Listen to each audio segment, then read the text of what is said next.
If I had the beat, y'all hear her? That's have the beat right there. She hitting hard, just as hard as Austin Trout. That's how hard have the Bow, beat. bow, bow, bow, Bang, bow. bang, bang. Austin Trout is here, man. What a to me, it's such a classical, traditional fighter. You know, when you talk about the sweet science of boxing, I always tell my story. I grew up watching a lot of. I was around early enough to see Muhammad Ali fight. That's what's up, Yeah, man. yeah. I was around in the '70s. You might not know what that means, And so I used to watch with my great uncle Salis Murph, and he used to explain to me about the movement. The movement was like a dance. He said, "It's rhythm, son. It's rhythm. Learn the rhythm. It's timing. It's timing and rhythm." So I got to watch Muhammad Ali, Larry Holmes, the Hagler fights, the Ray Leonard fights, the Thomas Hearns fights, The golden age. the golden right age, there. Roberto Yeah. Duran fights, Yeah. all of that Yeah. stuff, And so when I see you fight, it reminds me of that era a lot. Man, talk about one of the utmost compliments that you can take, man. To be reminded of the golden era. That's kind of what I'm trying to do. That's what's Take up. it back. Take it back. But see, kids that now in these days, they don't have the father figure sitting there explaining to them about. Well, you see, like if they watch a Floyd Mayweather fight, he's just running. He's running like nah. He's controlling the distance. He's controlling the tempo. You know what I mean? His defense is carrying him through the rounds, but no one's sitting there explaining it to them. So they can just decipher what they want to. You know what I mean? Which is why it's easy to watch MMA because it's like, oh, he's punching him in the face. Oh, because I was gonna say, like, describe really what created the golden era, like what gave it its glow. Fighters were fighters then, not businessmen. Okay. They wanted to fight the best, to be the best. And not saying that that's not how it is now, because it very much so is. You have the best fighting the best, especially with PBC, giving all this free boxing. But at the same time, they like, I'm going to hold off. I'm going to wait. I'm going to wait till the money builds up. And I dig it. I understand. But after a while, it becomes, when you going to take this fight? Like, Right. for instance, Floyd should have fought Pacquiao maybe 5 years ago. And it would have been a much better fight. But he waited 6 years for it to happen. And it ended up being, not as great as we But thought. when you mentioned with Sway about, like he said, he had his uncle sitting around explaining. Then for Floyd, for example, he worried about his business too. And I feel like when I look back at some of the golden era, you hear all of these awful stories about money and business. So what do you focus on then? Because who's explaining to the boxer, focus on your business too, because after this is over, Right. Then what do you have? You see all these injuries, you see all the side part of it. So where do you get that knowledge from? Well, you got to have the right people around you, and as soon as you make it, that's when all the wrong people want to flock around you. And like I said, you have to have kind of a fighter mentality and a business mentality, because 90% of boxers go broke, which is sad. 90? 90%. 90%. Wow. After they're done fighting, the money dries up. There's nobody there that's telling them you got to invest, you got to put this here, you got to put this there. And I've been blessed to have my mother, tell me right away, start your LLC, start your business, put your money here, get you, 6 months of emergency funds, then invest this and get you some real estate, this, that, and third. Not everybody has the parent at the home telling them how to do it. And most people don't want to listen to their parents. They want to listen to the homies that ain't got nothing, Let me ask you this, since we're talking about the money of it. A lot of boxers who went broke were under the same, I don't know if it's umbrella or management team. A lot of times Don King, got blamed for taking advantage of a lot of boxers and controlling their money and taking money, literally. In many cases, people said that. We've had Don King up here, and we've asked him these questions directly.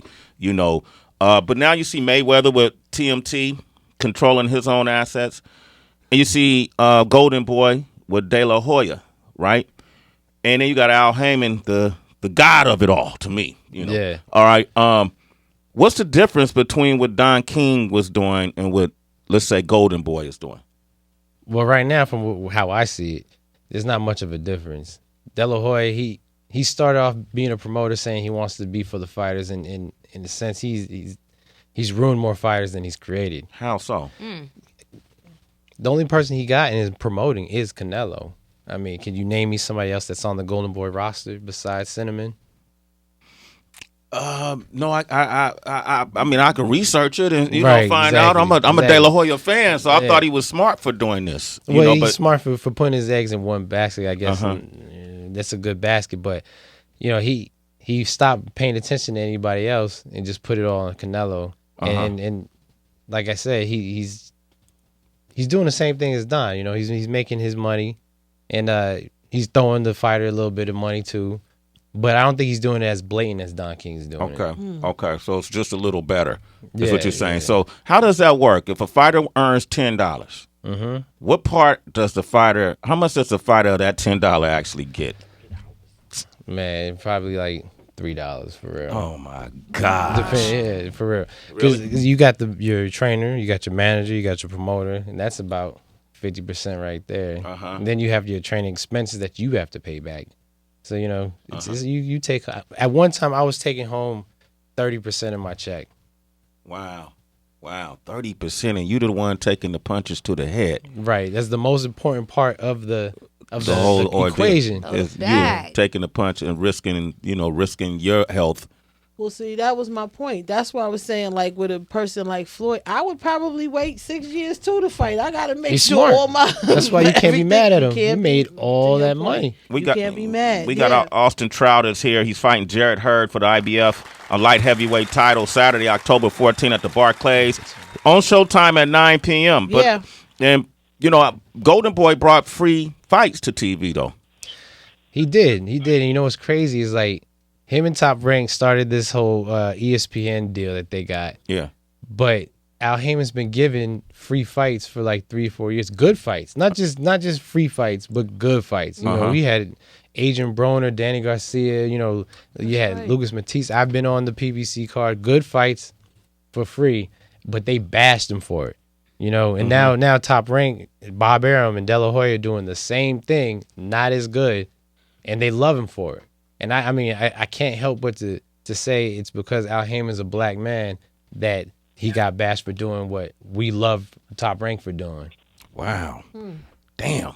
Because imagine if he did that before, if Bob Arum was the one to bring PBC for free, they would have loved him for it. Like I can't really figure out how, if you're a boxing fan, you'd be mad about free boxing. No, I love it, man, because other than that, I'm going to have to pay $100 to see a fight that's boring. Exactly. And those Still pay your cable bill. And I still on got to top pay of my that. cable bill, and everybody comes to my house and nobody chips in. Nobody pays for it. They're Let's gonna eat your horse. food. So Horse and Heather.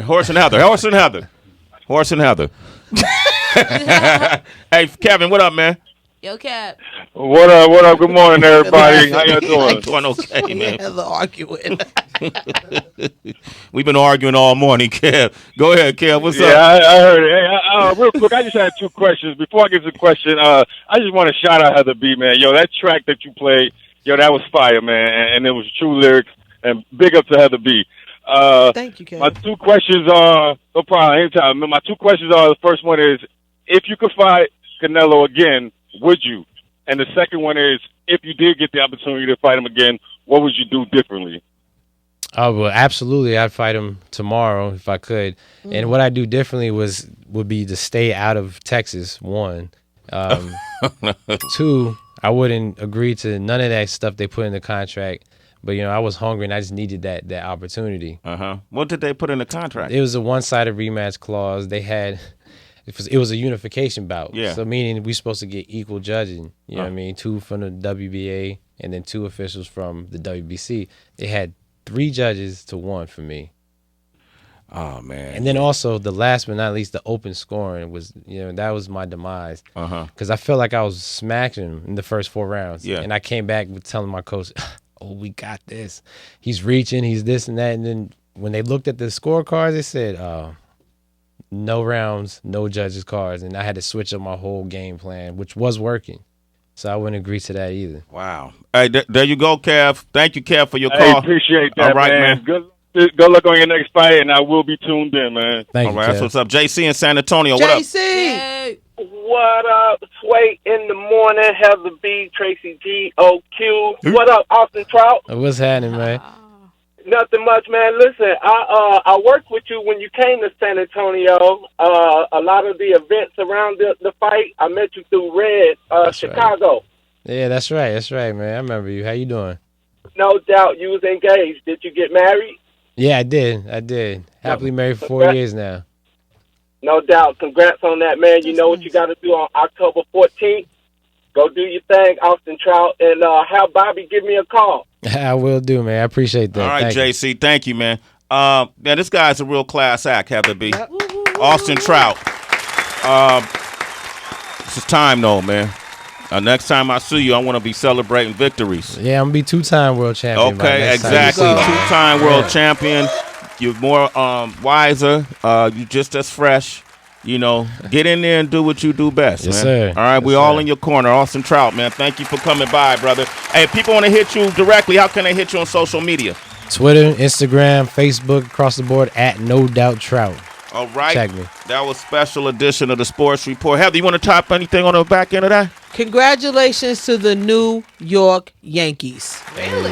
Yeah, they won. Sway said they were going to lose. I thought they were going to lose. That was a good game. He couldn't root I for peeped that, he man. couldn't root for Cleveland Yeah. or he couldn't root for the Yankees. But congratulations to the Yankees. To the They Yankees. move on now. Congratulations, OQ. You predicted it, the Baby Bombers. Baby Bombers. They're going to take they're going to face Houston next. Houston. And then tonight, week 6 of the NFL kicks off with the Eagles taking on the Panthers. That game is going to happen in North Carolina. Okay, thank you, Heather B. And I want to shout out to Tara and all the Cleveland and Cleveland Indian fans. You had a great year, a record-breaking year. I could relate to that because remember y'all teased the Warriors for breaking having the most wins in the season, and they ended up losing to Cleveland. To Cleveland, you know, karma.